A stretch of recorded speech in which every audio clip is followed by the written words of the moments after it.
Hello everyone दोस्तों, कैसे हैं आप सब। आज हम देखने वाले हैं जो कि आपका एग्ज़ाम का मोस्ट इम्पॉर्टेंट क्वेश्चन है, प्रकाश का परावर्तन। हर साल आता है ये आपके एग्ज़ाम में, बोर्ड एग्ज़ाम में, ठीक है। ये सभी कक्षाओं के लिए सब देख सकते हैं। तो आज हम इसको बहुत ही इजी लैंग्वेज में समझेंगे और आपको अच्छे से याद भी हो जाएगा। तो चलिए स्टार्ट करते हैं। और अभी तक आपने हमारे इस न्यूज़ चैनल को सब्सक्राइब नहीं किया है, सब्सक्राइब करके बेल आइकन को प्रेस कर लेना ताकि हमारे आने वाली वीडियो की नोटिफिकेशन आप तक पहुंचते रहें। अगर आप टेलीग्राम से जुड़ना चाहते हैं तो उसका लिंक मैंने डिस्क्रिप्शन बॉक्स में दे दिया है। सारी पीडीएफ मैं वहीं पर अपलोड करता हूं, बिल्कुल फ्री में आपको मिल जाएंगी, आप उसे ज्वाइन कर लेना।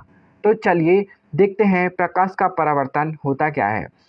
चलिए दोस्तों, इसे डायग्राम के थ्रू समझते हैं, ठीक है। यहाँ पर आपको इसका डायग्राम शो कर रहा होगा, तो यहाँ पर हम समझते हैं, ठीक है। जब रोशनी किसी चिकनी सतह या दर्पण से टकराती है, मान लो यहाँ पर रोशनी आई, मतलब किरण आई, और यहाँ पर ये क्या है, दर्पण है। ये क्या है, दर्पण है, और यहाँ पर ये क्या है, किरण। जब कोई, ठीक है, यहाँ से रोशनी आई, वो दर्पण से टकराएगी और वापस लौट जाएगी, ठीक है।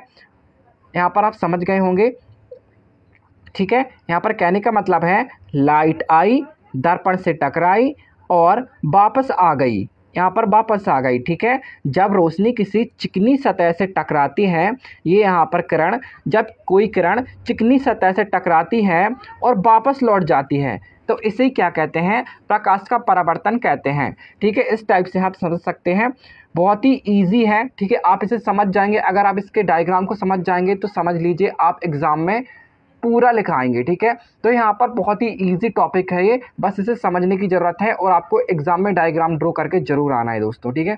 एग्ज़ाम में डायग्राम के बिना आपका ये आंसर बहुत ही आधा लगेगा, ठीक है। तो यहाँ पर हम समझ सकते हैं, एक बार और समझ लेते हैं, ठीक है। यहाँ से लाइट आई, यहाँ पर दर्पण से टकराई और वापस लौट आई, ठीक है।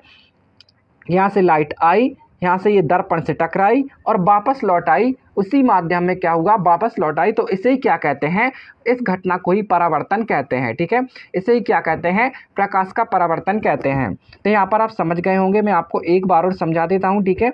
यहाँ पर जब कोई रोशनी किसी चिकनी सतह, मतलब किसी चिकनी सतह से टकराती है और वापस उसी माध्यम में वापस लौट आती है, तो वो क्या होता है, प्रकाश का परावर्तन होता है, ठीक है।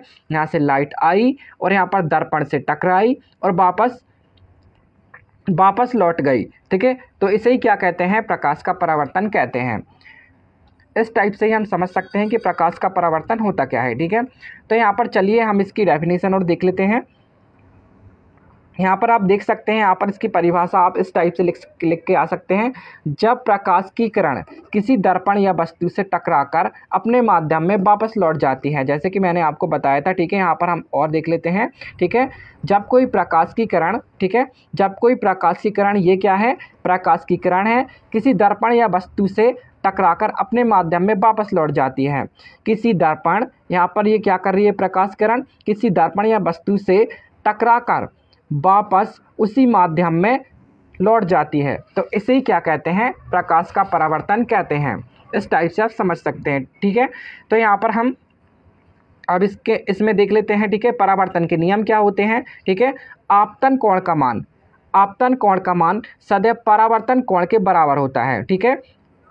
यहाँ पर आप देख सकते हैं, यहाँ पर जैसे ही यहाँ पर अभिलंब डालते हैं तो यहाँ पर कितने एंगल का कोण बनता है, यहाँ पर 90 एंगल का कोण बनता है यहाँ पर, ठीक है। ये भी आपको पता होना चाहिए। तो यहाँ पर आप देख सकते हैं आपतन कोण का मान और परावर्तन कोण के बराबर होता है, ये दोनों क्या हैं, बिल्कुल बराबर हैं, ठीक है। इस टाइप से आप एग्ज़ाम में फर्स्ट यहाँ पर नियम लिख सकते हैं, ठीक है। तो आपतन कोण का मान सदैव परावर्तन कोण के बराबर होता है।